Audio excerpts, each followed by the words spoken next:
Chapter 4।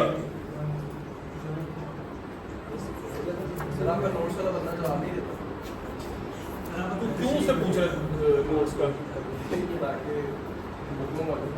पागल है, मैंने जब तुझे कहा है नहीं उसे वो बुक पागल हो गया, वो पता नहीं कि चला गया। स्पैम कर तू। हाँ, आप ये काम जरूर कर, मुझे तेरी इजाजत है पूरी। ब्लॉक फिर जी। अच्छा जी, बिस्मिल्लाह। सुन लो अब्दुल्ला आ गया। ये चेयर ला जरा यहाँ पे रख। ये पीछे बैठा हुआ तू भी आ गया। अब्दुल्ला के पीछे ले आ चेयर। और इब्राहिम काम कर, उठ उधर बैठ। थोड़ी सी चेयर आगे कर। नहीं, हाँ आगे कर, थोड़ा सा इधर आगे, मुझे तेरी शक्ल नजर है। अच्छा जी, बिस्मिल्लाह। सो आज हम फॉर्म्स के ऑब्जेक्टिव्स पढ़ेंगे। अच्छा, ये जो चैप्टर 4 है ना, बाय द वे, तो मुश्किल चैप्टर नहीं है इतना इसमें, and it's a very small chapter. इंशाल्लाह कल तक आराम से हम खत्म कर लेंगे। देयर आर 3 मेन सब टॉपिक्स इन चैप्टर 4, और वो मैंने उस सब टॉपिक्स की हेडिंग्स भी लिखी हैं एक्चुअली यहाँ पे। इस चैप्टर की हेडिंग ही वो 3 सब टॉपिक्स हैं। पहली चीज जो पढ़ेंगे आज की क्लास में वो है कि फर्म के प्रॉफिट मैक्सिमाइजेशन के अलावा कोई और एम्स हैं, तो वो अल्टरनेटिव ऑब्जेक्टिव्स पढ़ेंगे फर्म्स के प्रॉफिट मैक्सिमाइजेशन के अलावा। इसके ऊपर एमसीक्यूज बहुत आते हैं। नंबर 2 हम पढ़ेंगे प्राइस डिस्क्रिमिनेशन क्या होती है, एंड नंबर 3 हम पढ़ेंगे कंटेस्टेबल मार्केट्स क्या होती है। तीनों के ऊपर एमसीक्यूज आते होते हैं, right. Let's start with alternative objectives of a private sector firm. क्या हर दफा एक प्राइवेट फर्म प्रॉफिट मैक्सिमाइज करना चाहेगी? The answer is no. तो पहले बिफोर आस्किंग कि सर फिर क्या अचीव करना चाहेंगे, the question should be, sir why wouldn't a firm want to maximise profits? Alternatives के ऊपर जाएं क्यों जब आप प्रॉफिट मैक्सिमाइज अचीव कर सकते हैं? ऑल्टरनेटिव से पहले ये पूछें कि फर्म प्रॉफिट मैक्सिमाइज क्यों नहीं करना चाहती। उसके पीछे ये 5 रीजन है, यहां पे मैंने लिस्ट बनाई है। पहला रीजन है, कई दफा फर्म प्रॉफिट मैक्सिमाइज करना नहीं चाहती, कई दफा फर्म प्रॉफिट मैक्सिमाइज कर ही नहीं सकती। The firm can not maximise profits. Why? Because there are certain industries in certain markets जहां पे प्राइस एंड कॉस्ट फ्लक्चुएशंस इतनी ज्यादा होती हैं कि वहां एमआर और एमसी को एक्यूरेटली निकालना is very difficult, if not impossible. Profit maximisation के लिए एमआर और एमसी क्रूशियल है, क्योंकि अगर एमआर और एमसी नहीं है हमारे पास तो हमें यह नहीं पता चल सकता कि कौन से आउटपुट पे प्रॉफिट मैक्सिमाइज हो रहा है। अगर एमआर एमसी नहीं है हमारे पास एक्यूरेट, तो हम प्रॉफिट मैक्सिमाइज कैसे कर सकते हैं? तो the first reason why firms can't maximise profits is because there are so many price and cost fluctuations that it is very difficult or impossible to calculate MR and MC accurately. और जब MR MC accurate नहीं है तो profit maximise हो सकता है? नहीं हो सकता। ठीक है, पहला रीजन। दूसरा रीजन, फर्म कई दफा प्रॉफिट मैक्सिमाइज खुद नहीं करना चाहते। फर्म प्रॉफिट मैक्सिमाइज खुद नहीं करना चाहते, क्यों?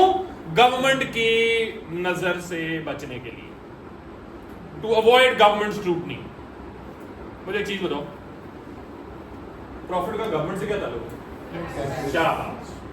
क्योंकि आप टैक्स अपने ऊपर ज्यादा नहीं पड़वाना चाहते, क्योंकि अगर आप गवर्नमेंट की स्क्रूटनी में आए, गवर्नमेंट ने कहा ये तो बहुत टैक्स लगा रही, ये बहुत ज्यादा प्रॉफिट कमा रही, तो गवर्नमेंट आप पे टैक्स लगाएगी ताकि आपको एक तो ऑब्वियसली आपसे वो प्रॉफिट थोड़ा बहुत रिकवर भी करे, गवर्नमेंट का रेवेन्यू बढ़े, और एट द सेम टाइम साथ में ये भी कहेगी यार ये बहुत ज्यादा पावरफुल ना हो जाए और मार्केट में मोनोपोली पावर ना बन जाए इसकी, ठीक है, तो टैक्स ज्यादा लगा दो इसमें।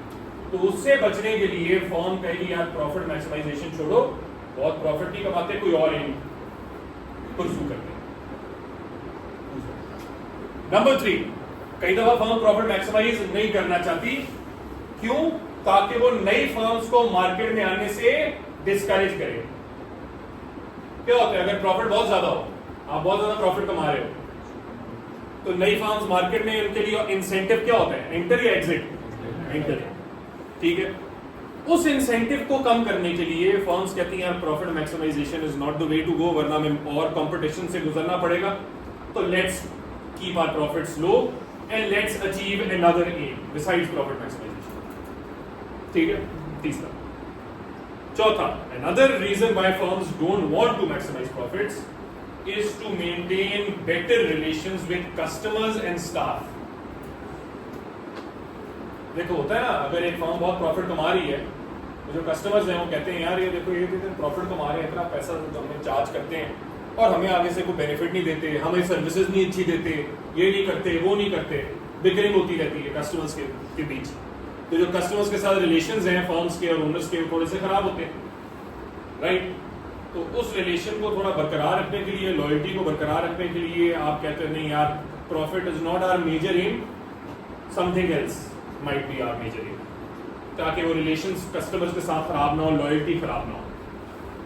At the same time staff के साथ भी ताल्लुकात बेहतर रखने के लिए आप प्रॉफिट को मैक्सिमाइज नहीं करना चाहते, बिकॉज स्टाफ भी ये कहता है यार देखो मेहनत हम करें, प्रॉफिट ये कमाएं, ठीक है। तो इसीलिए जरा स्टाफ को भी थोड़ा सा मतलब खुश रखने के लिए फर्म्स कहती है यार ये मैनेजर्स और स्टाफ को जरा थोड़ा सा इंसेंटिवाइज करने के लिए हम प्रॉफिट मैक्सिमाइज नहीं करते, हम कुछ और करते हैं जिनसे इन वर्कर्स को भी फायदा हो जाए। क्या, अभी आगे देखेंगे तो कौन से अल्टरनेटिव एम हो सकते हैं वो आगे देखेंगे। Number 5, one of the reasons why the firm cannot maximize profits is known as the principal agent problem. ये लफ्ज याद रखो, प्रिंसिपल एजेंट प्रॉब्लम। ये क्या होता है? प्रिंसिपल एजेंट प्रॉब्लम होता है, प्रिंसिपल होता है ओनर, एजेंट होता है मैनेजर। जब ओनर और मैनेजर्स के एम्स डाइवर्जेंट हो, ओनर क्या चाहते हैं? प्रॉफिट ज्यादा से ज्यादा, लेकिन day to day affairs owner run करते हैं, मैनेजर करते हैं। मैनेजर चाहेंगे यार नहीं, प्रॉफिट के बजाय कुछ और एम अचीव करते हैं जिससे हमें फायदा हो, मसलन सेल्स बढ़ाएं, क्योंकि फर्म्स की सेल्स वर्कर्स के बोनसेस को डिटरमिन करती है। तो मैनेजर्स वांट कि यार कोई और एम अचीव करें जिससे हमें ज्यादा फायदा हो। तो प्रिंसिपल एजेंट प्रॉब्लम क्या है? When workers and owners have divergent AIIMS, जिसकी वजह से प्रॉफिट मैक्सिमाइजेशन पॉसिबल नहीं है। हाँ, कुछ तरीके होते हैं जिससे आप प्रॉफिट मैक्सिमाइज कर सकते हैं। मसलन ओनर एक तरकीब लगाए जिसमें वो ये कहे कि यार जो वर्कर्स की इंक्रीमेंट है ना सैलरी के, salary increment will be attached to share prices. दोबारा, अगर वर्कर्स के salary increments are attached to share prices, this is a win win situation for both the owner and the manager. क्यों?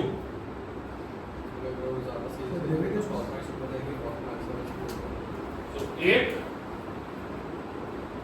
जब share price ज्यादा जाएगी किसको फायदा होगा? ओनर को या मैनेजर को? ओनर को।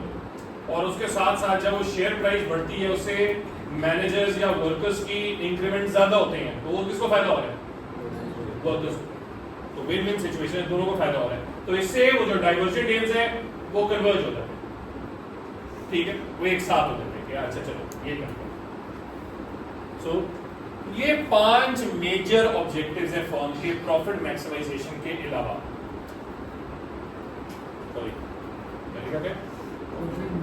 सॉरी, एम तो की है ना। These are the 5 major reasons why the firms don't want to maximize profits or can't maximize profits. Now let's talk about what are the alternative aims. We 5 actually. What are the alternative aims that a firm may want to achieve besides profit maximization? The first is sales revenue maximization. Sales revenue maximisation कब होता है? जब firms अपनी sales को इतनी ज्यादा करें कि टोटल रेवेन्यू पीक पे चला जाए। टोटल रेवेन्यू तुम्हें पता है उसका कर्व कैसा है, ये सामने मैंने बनाया हुआ है। टोटल रेवेन्यू का आमतौर पे कर्व कैसा बनता है? इंक्रीज होता है फिर डिक्रीज होता है। It's like this curve. ठीक है, तो सेल्स रेवेन्यू मैक्सिमाइज कहां हो रहा है? यहां पे इधर हो रहा है ना, सेल्स रेवेन्यू मैक्सिमाइज इधर हो रहा है। तो मुझे बताओ मरियम, इस पॉइंट पे टोटल रेवेन्यू कर्व का जो ग्रेडियंट है वो क्या है? Very good actually good. इस पॉइंट पे जो टोटल रेवेन्यू का ग्रेडियंट है वो कांस्टेंट है, ठीक है, एक्चुअली कांस्टेंट इन्हीं से 0 है, क्योंकि बिल्कुल फ्लैट लाइन है ना, यहां पे पीक पे बिल्कुल फ्लैट हो जाती है कर्व, जिस तरह लोएस्ट पे भी फ्लैट हो जाती है कर्व, तो यहां पे बिल्कुल फ्लैट कर्व है। इसका मतलब यहां पे जो ग्रेडियंट है फर्म का वो क्या है? 0, ठीक है, फर्म का ग्रेडियंट 0 है, राइट। और याद रखें जब फर्म का ग्रेडियंट 0 होता है, ठीक है यार, फर्म का टोटल रेवेन्यू का ग्रेडियंट 0 है, तो टोटल रेवेन्यू के ग्रेडियंट का दूसरा नाम क्या है? MR, marginal revenue. तो इसीलिए जिस तरह हमने प्रॉफिट मैक्सिमाइजेशन का क्राइटेरिया पढ़ा था, ठीक है, ज़ैनब मुझे बता प्रॉफिट मैक्सिमाइजेशन का क्राइटेरिया क्या है? दोबारा बोल। नहीं, सुन प्रॉफिट मैक्सिमाइजेशन की कंडीशन क्या है?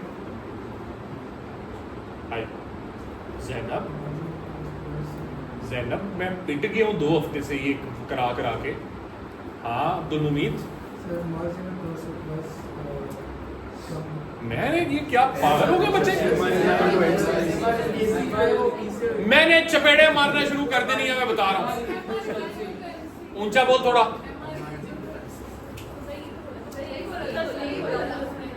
है? पता नहीं, अच्छा पता नहीं तुम क्या कह रही थी, मुझे तो समझ ही नहीं आ रही। तू क्या कह, तू क्वांटिटी, मैं क्वांटिटी सुन रहा हूँ। वो सही तरह उसने नहीं बोला ना। MR इक्वल टू MC मेरा बच्चा, ये प्रॉफिट मैक्सिमाइजेशन का क्राइटेरिया है, इस पे प्रॉफिट मैक्सिमाइज होता है। क्या कह रहे यार, क्या कर रहे हैं बच्चे? सुनो यार, मेरे पे तरस खाओ थोड़ा। 70 बच्चों को पढ़ा के आ रहा हूँ, थोड़ा तरस खाओ मेरे पे, मेरी बात गौर से सुनो यार। ये जो आउटपुट मैक्सिमाइजेशन या इस तरह की कोई चीज मैंने अभी नहीं पढ़ाई, वो अभी पढ़ाऊंगा। आउटपुट मैक्सिमाइजेशन, ये जो MR इक्वल टू MC है ना, ये प्रॉफिट मैक्सिमाइजेशन है। और प्रॉफिट मैक्सिमाइजेशन क्योंकि फर्म का सबसे इंपॉर्टेंट ऑब्जेक्टिव है, तो वो हम अज्यूम करते हैं कि अच्छा जहां MR is equal to MC है ना, वहां पे फर्म फिर आउटपुट प्रोड्यूस कर रही है। तो जब भी मैं ये सवाल पूछूं कि फर्म अगर प्रॉफिट मैक्सिमाइज करती है तो उसका क्या क्राइटेरिया है, आपने हमेशा सिर्फ ये जवाब देना है जहां MR और MC इक्वल है। ये जो साइंस मार रहा था, क्योंकि ये तो है ही साइंसदान, तो इसका तो मुझे कुछ समझ नहीं आती। नहीं तो मैं चपेड़ मारूं। सो जहां MR और MC इक्वल हो वो प्रॉफिट मैक्सिमाइजेशन है। अच्छा अभी हमने पढ़ा, इसको यार ऑन कर, अब्दुल मुबीन ऑन कर। सेल्स रेवेन्यू मैक्सिमाइजेशन का क्राइटेरिया क्या है? तो अभी मैंने तुम्हें करवाया था, जहां पे टोटल रेवेन्यू का कर्व पीक पे है, वहां पे ग्रेडियंट 0 था क्योंकि फ्लैटेस्ट है कर्व, तो वहां पे MR क्या होता है? 0। इसका मतलब प्रॉफिट मैक्सिमाइजेशन का क्राइटेरिया तो MR इक्वल टू MC है। सेल्स रेवेन्यू मैक्सिमाइजेशन का क्राइटेरिया क्या है? MR equal to 0। ये याद रखो, ये पहला ऑल्टरनेटिव एम है फर्म का, प्रॉफिट मैक्सिमाइजेशन के अलावा अगर कुछ वो अचीव करना चाहती है, ठीक है। और ये by the way profit maximisation अगर सबसे ज्यादा कॉमन एम है तो सेल्स रेवेन्यू मैक्सिमाइजेशन उसके बाद कॉमन एम, ठीक है जी। टोटल रेवेन्यू और मार्जिन कॉस्ट में कितना बड़ा गैप होगा उसमें अदर प्रॉफिट नहीं, क्योंकि मेरा बच्चा प्रॉफिट सबसे ज्यादा उस वक्त होगा जहां टोटल रेवेन्यू और टोटल कॉस्ट में गैप ज्यादा है, सबसे ज्यादा। तुमने क्या कहा है सर? जहां टोटल रेवेन्यू और मार्जिनल कॉस्ट, उसका कोई ताल्लुक नहीं है। मार्जिनल कॉस्ट और total revenue are not related to each other. Total revenue and total cost are related to each other, और marginal revenue and marginal cost are related to each other, ठीक है। और सुन, टोटल रेवेन्यू और total cost का gap maximum कहां होता है? जहां उनके ग्रेडियंट सेम हो। और टोटल रेवेन्यू का ग्रेडियंट होता है MR, टोटल कॉस्ट का ग्रेडियंट होता है MC। तो जहां MR is equal to NC वहां पे आपका प्रॉफिट मैक्सिमाइज होगा, और जहां MR इज इक्वल टू 0, ये पॉइंट, जहां MR इज इक्वल टू 0 वहां पे आपका सेल्स रेवेन्यू मैक्सिमाइज हो रहा है। ये पहला ऑल्टरनेटिव है। अच्छा by the way, why would a firm want to achieve sales revenue maximisation? Number 1, बिल्कुल to increase market share. Number 2, firm के मैनेजर्स का भी सेल्स रेवेन्यू मैक्सिमाइजेशन एम हो सकता है। क्यों? क्योंकि मैनेजर्स के जो बोनसेस हैं वो किससे लिंक होते हैं? सेल्स से। तो इसलिए ये 2 रीजंस है, मार्केट शेयर बढ़ाना, नंबर 2 फर्म्स के जो वर्कर्स या मैनेजर्स हैं उनकी जो बोनसेस हैं वो भी लिंक्ड होते हैं। तो both these reasons can be the reason why they, मतलब firms might be able to pursue sales revenue maximization rather than profit maximization। ठीक है, ये हो गया पहला ऑल्टरनेटिव। दूसरा है आउटपुट मैक्सिमाइजेशन। अच्छा सुनो मेरी बात गौर से, आज अभी गौर से सुनो, क्योंकि ये बच्चे अभी हम MCQ टेस्ट में लूंगा ना, उस पर यही मुझे कह रहे होंगे सर आपने तो ये पढ़ाया नहीं। आउटपुट मैक्सिमाइजेशन को सेल्स मैक्सिमाइजेशन भी कहते हैं। ठीक है, तो अब बच्चे पूछेंगे सर तो सेल्स रेवेन्यू मैक्सिमाइजेशन तो ऊपर पड़ा है, तो अब ये सेल्स मैक्सिमाइजेशन क्या है? ये क्वांटिटी में, ऊपर वाला था मनी में, सेल्स रेवेन्यू मैक्सिमाइजेशन, ये है आउटपुट के अंदर, क्वांटिटी के अंदर। सेल्स मैक्सिमाइजेशन कभी कभी फर्म्स अचीव, रेवेन्यू मैक्सिमाइजेशन नहीं करना चाहती, कभी कभी फर्म्स सेल्स मैक्सिमाइजेशन करना चाहती है, output maximisation. Output maximisation firms क्यों करना चाहती हैं? मार्केट शेयर बढ़ाने के लिए, सिर्फ मेन चीज मार्केट शेयर बढ़ाने के लिए। और ये कब होता है?